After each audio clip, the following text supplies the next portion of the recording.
Hello everyone, কেমন আছো তোমরা সকলে? আশা করি তোমরা সকলে ভালো আছো আর আমিও খুব খুব ভালো আছি। বাড়িতে যখন হঠাৎ করে কোনো আত্মীয় চলে আসে তখন কিন্তু এইভাবেই রেসিপিটা করতে পারো, খুব সহজে কিন্তু হয়ে যায়। রুটির সাথে চিকেন কষাটা জাস্ট ফাটাফাটি খেতে লাগে, আর এমনকি আত্মীয়রা কিন্তু চেটে পুটে খাবে।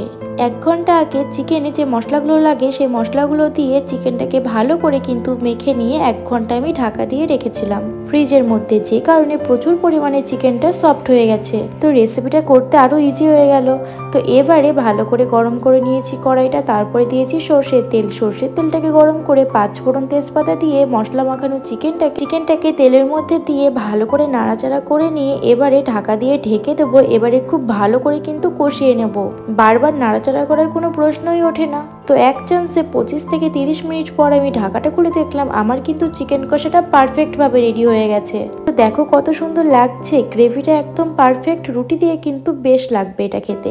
তো হঠাৎ করে যদি আত্মীয় স্বজনরা চলে আসে বাড়িতে তাহলে তো টেনশনই নেই, এভাবে করে দেখো তাহলে বুঝতে পারবে কত ইজি রেসিপি এটা। অবশ্যই ভালো লাগলে জানিও। টাটা।